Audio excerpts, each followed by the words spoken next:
that the play is very cathartic and that all the characters are deeply complex, right? So they have their flaws and different ideas and experiences. Is there anything that you all wish could have been explored that maybe wasn't in the play? Well, I had so few lines. So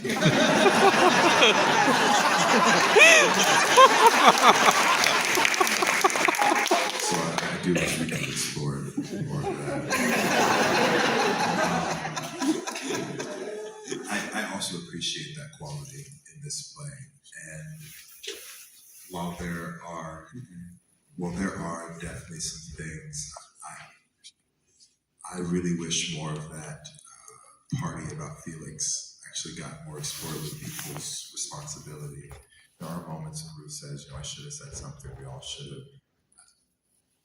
But what I hope is that enough people see that and are able to explore moments in their own life where they did have the power to speak up, where they did have the power to actually go against something they saw was wrong. So while I personally wish that was explored more, I do hope that it is kept in the hearts of people who do see it.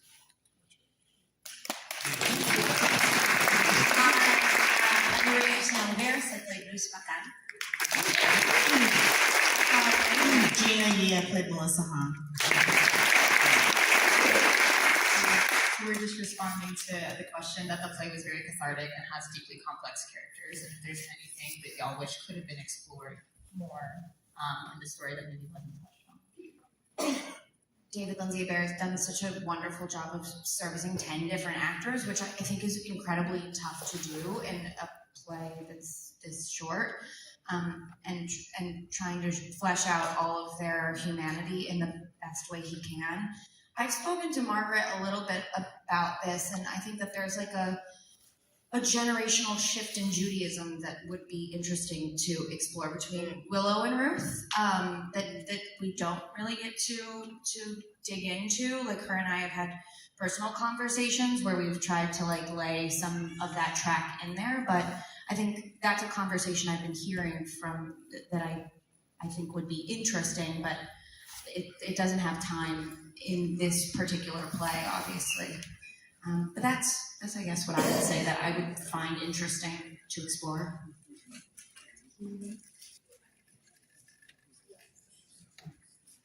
Hi, I'm Anika Noni Rose, and I play Kira.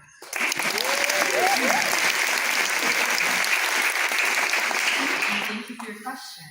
Other folks, raise your hands and say hi for me. Yes. Yeah, so during the play, I noticed some of the actors broke and were actually laughing when people were saying stuff. So is there ad-libbing that's going on off the script? In the play, noticing that some actors might be in laughter too and reacting to things that are happening on stage. Was there ad-libbing or things, or were those planned or staged? Those are things we're supposed to be laughing.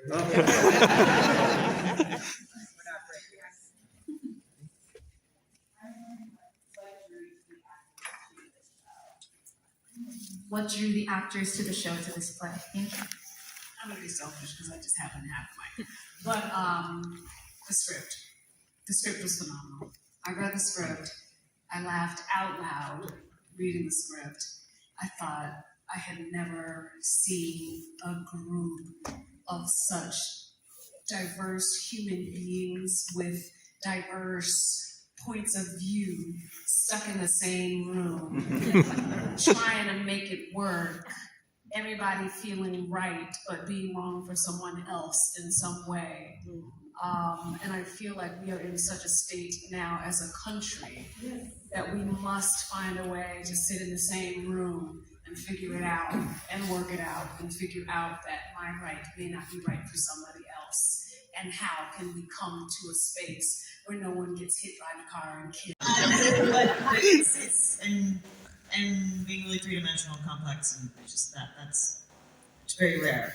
So it was really a great opportunity. And every character is complex. Yes. Yeah. Whether you have 10 lines, like Penny doesn't have a whole lot of lines in the space of the play, but she is a very fleshed out, complex character. And oftentimes, elder women in plays are paint, basically, or window dressing. But we really got to see this woman in her humanity. And so I'm just tacking on to that. I'm not trying to take Yeah, David Lindsay Beer, 3 for 3. I agree. It was the script itself. Just that he embraced how complicated it is to move through the world with whatever boxes people put you in and whatever access you have. Who has the power? All of these questions and he provided no answers. I personally hate plays that are didactic or saying one way or the other. He really embraced and embodied the gray area, which is where we live and where we need to find the answers of how to live.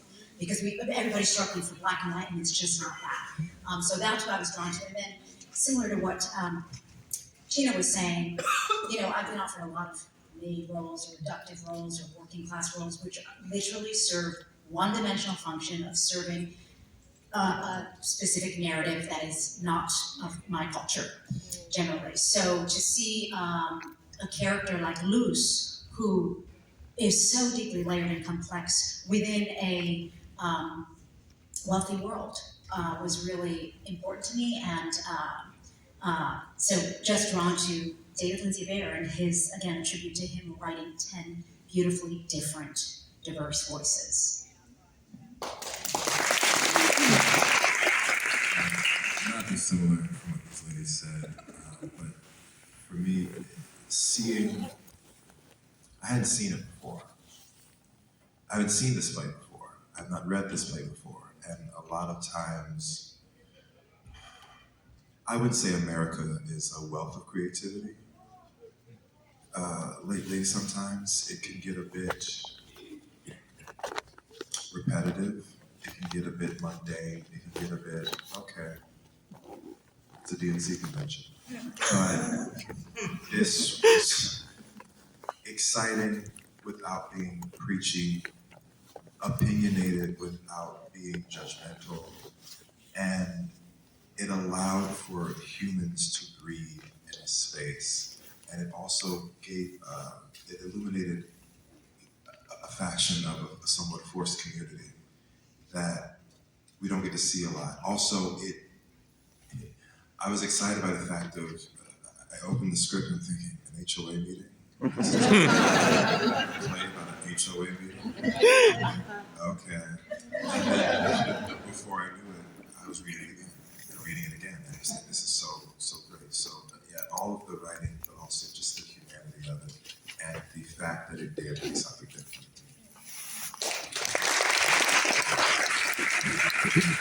I see so much discourse online, and very rarely do I see discourse inside of rooms, and so that is, I think, interesting to me. I think more conversations in person should be had in this way.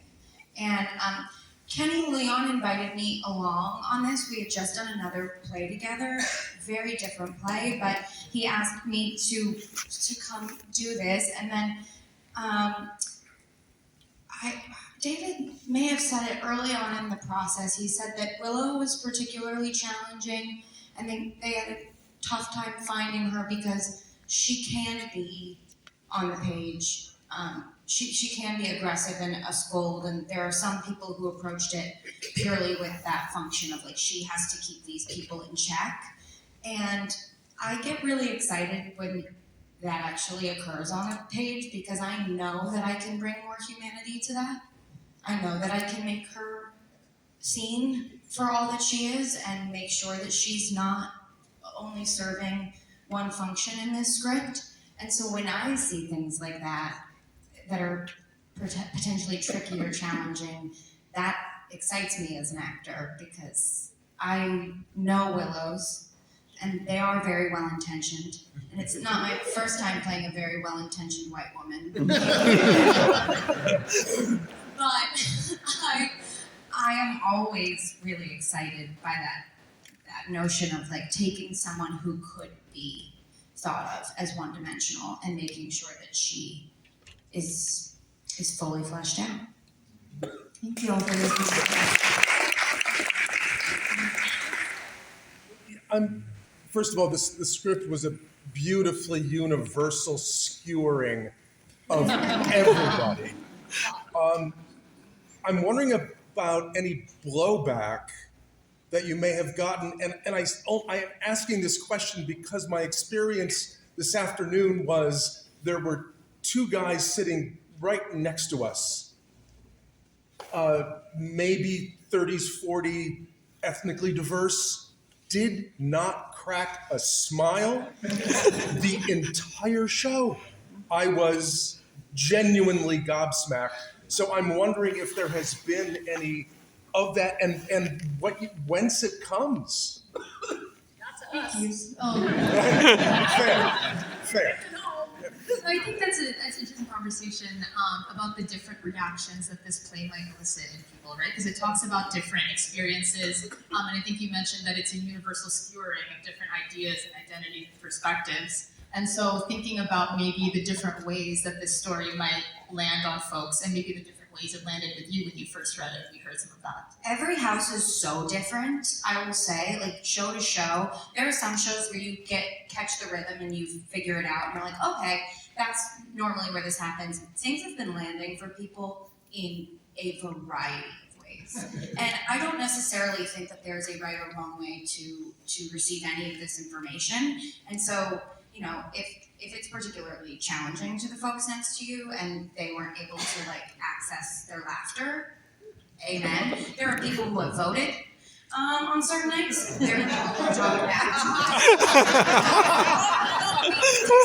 matinee last week, and let me tell you, the high school audiences perceive things very, very differently. But there's I haven't heard much blowback. I have heard people say that they've felt indicted at various points by this play, and whether or not that's something that you can do in real time in the theater or maybe happens down the road next week, next month, I'm not sure, but I think it will. I think it will continue to bubble up in people's brains beyond just today at the theater.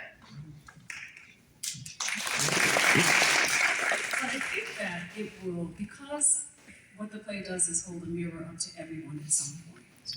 That people will experience it very differently, depending on their own personal trauma, their own personal journey. It will be enlightening, or it will be painful, or it will be something they need to call home about. And I think that that's part of the brilliance of what this is. Nobody has said to me, I hated this. And people will. People do that. That's they're like, I hated that. I'm like, okay. But nobody has said that. People have said that it has made them think, it has made them feel, and that they want to send people that they think need to be here. And I think that's part of the brilliance of what it is, because it does meet everyone somewhere in their journey. If you are open enough to recognize yourself and not just your neighbors. Great job.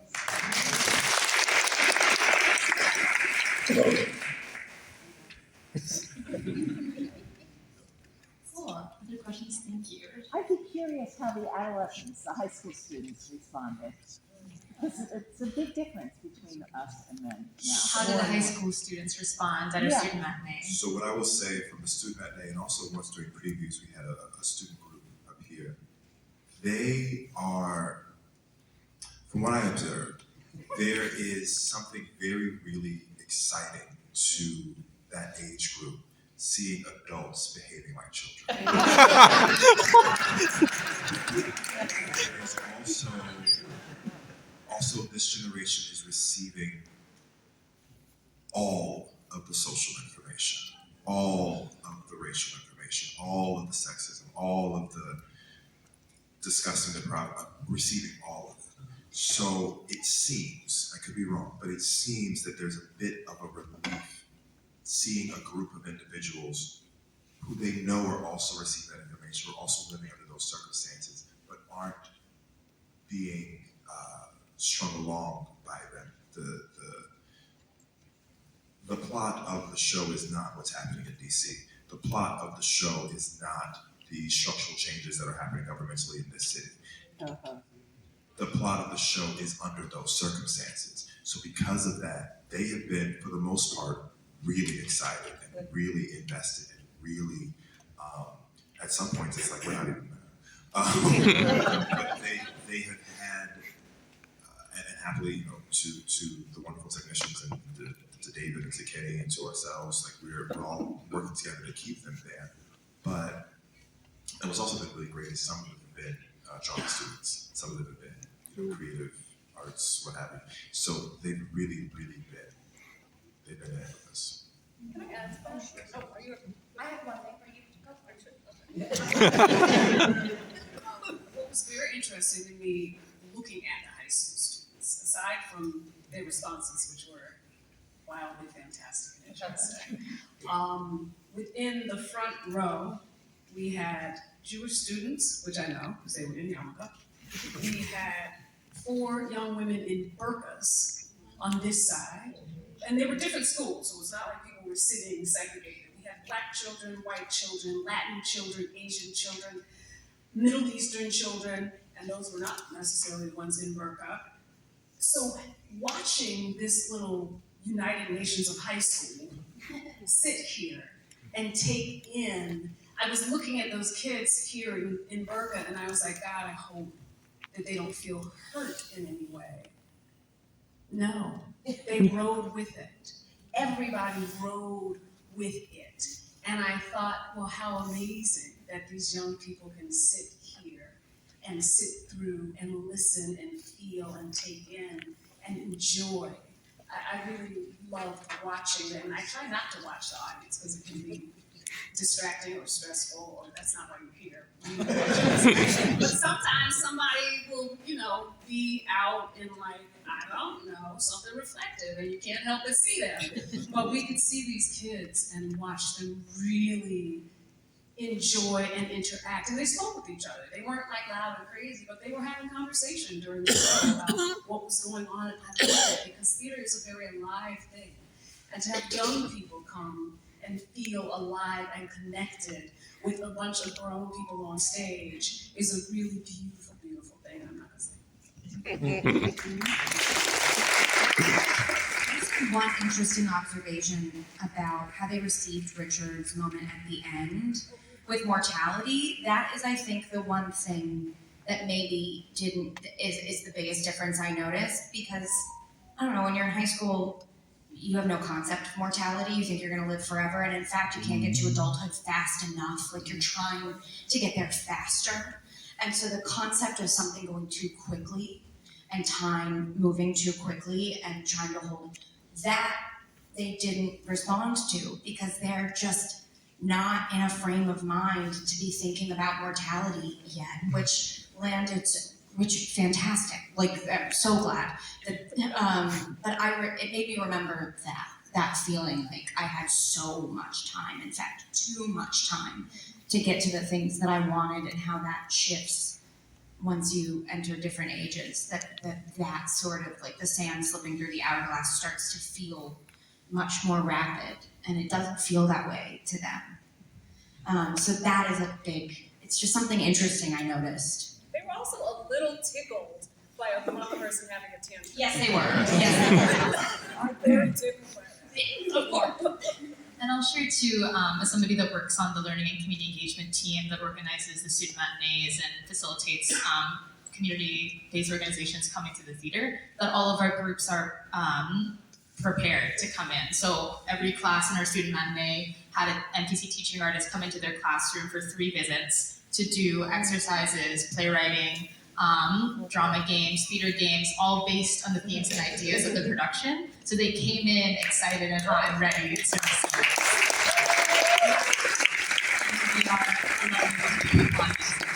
So we appreciate it. We have time for just a few more. I'll go over here. Yes. Building on Kaylee's comment about her conversation with Margaret, I'm interested. This is such a great ensemble piece, and kudos to David Lindsay-Bear for writing a 10-person ensemble play, and hope regional theaters will do it even though it's 10 people. And interested in the process that you had in building the ensemble as you worked on the play, and what that was like, and how you grew that connection. Yeah, that this is such a beautiful ensemble piece, and so curious about how you all went about building that rich ensemble together. Thank you. I think we have, I think of Kenny, director Kenny Leon, and I think that he really set a tone from the beginning that we are all a team. And I think he called us a 10-string guitar, right? So that was always something, and like to keep each other accountable, yourselves accountable. And we were also given like, this show is this many minutes, and that is what it's gonna be. You better get it there. But it was, I think that was something that, and I think, and there's also sometimes luck too. The right group of people just come together, and it also helped that Kenny always called us the best cast in the world. You know, actors have to have egos. We must, in order to do what we do, in order to survive. Now, you don't have to walk with it on your shoulders, but we do. We all have egos. But it was a room in which no one was leading with theirs. Everybody came in with openness and respect for the people that we've seen on stage already or on TV or somewhere else, because there's some pretty illustrious people up in the cast. But we all came in, I think, very open and ready to receive as well as give what we were going to give. And so it was a room that was gentle and fun from the beginning. And I think that we've kept that. Like now we laugh at each other a lot more probably. But it's been a really beautiful, respectful, open space to work in, and it has felt safe from the beginning. And that's a who am I talking to? You. And that is a big thing. That's a big thing, to have safety in the room, because in order to be as vulnerable as you need to be and deal with the things that we're dealing with, and we have humor, which is great, so that helps things. You know, that's the spoonful of sugar, right? But we're all dealing with very intimate and potentially touchy topics, so we have to feel safe, because you don't know the thing that is going to bruise someone. And it was a very safe room where we talked about things, and if someone had an issue or didn't understand something, we had conversation around it and about it without anybody feeling like, oh, it was just a conversation. And Kenny really facilitated that from the beginning. Time for just one more. I think I've seen I wondered if any of you changed an attitude working on this play. It was such a rich, magnificent script, and I can't even imagine what it was like to sort of think it through and do it night after night. Did any personal attitude change as a result? So with the richness of the script and embodying it night after night, did anything attitude-wise or other perspectives shift in you all over the course of the run so far? Thank you. I've been surrounded by, growing up, I had a neighbor and I had different people in my life who were very nostalgic, and sort of I think in a bit of a detrimental way, where all they talked about was the past. And I have some figures like that in my life as well. And I think as I got older, I became really resentful of that kind of attitude. And I think in this play, I have the thing that's changed for me is I have more empathy for that kind of desire and need that some people, there's differences, right? There's like, everyone has nostalgia. But there's a difference between clinging to the past, needing the past, or like, there's vicious ways of wanting the past, and then there's just nostalgic kind of, So I have a little more empathy for some of the people in my life who exhibit that kind of sometimes toxic nostalgia, and so I have a little more empathy for those people in my life, because I'm like, well, it's obviously coming from someplace, and that maybe I don't understand right now, but you know what I mean? Like, it's just like, yeah, so that's something that's changed for me.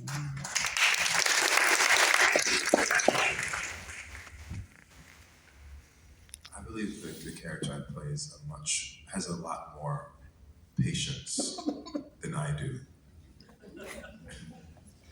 And I'm grateful to have this very real exercise in patience. Something Kenny said a few times in the rehearsal room is, these people have to come back to the meeting next month. These people have to find a way to stay in the room. So whatever you're hearing, whatever you're feeling, whatever you're doing, find the reason to stay in the room. And it really challenged me, and as the play challenges me, that I know Brookses in the world. I know people who, either because of their neighborhood or their marriage or their community or their what have you, have to find a way to stay in the room. And we are all still in this room. So that challenge to, as Gina said, empathy, and that challenge to patience, that is continuing to be the attitude. I won't say adjustment, that's too kind. The attitude, the introduction to a new way of thinking for me.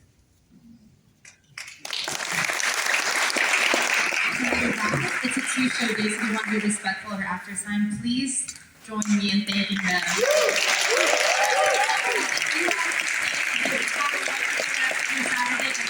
Thank you so much.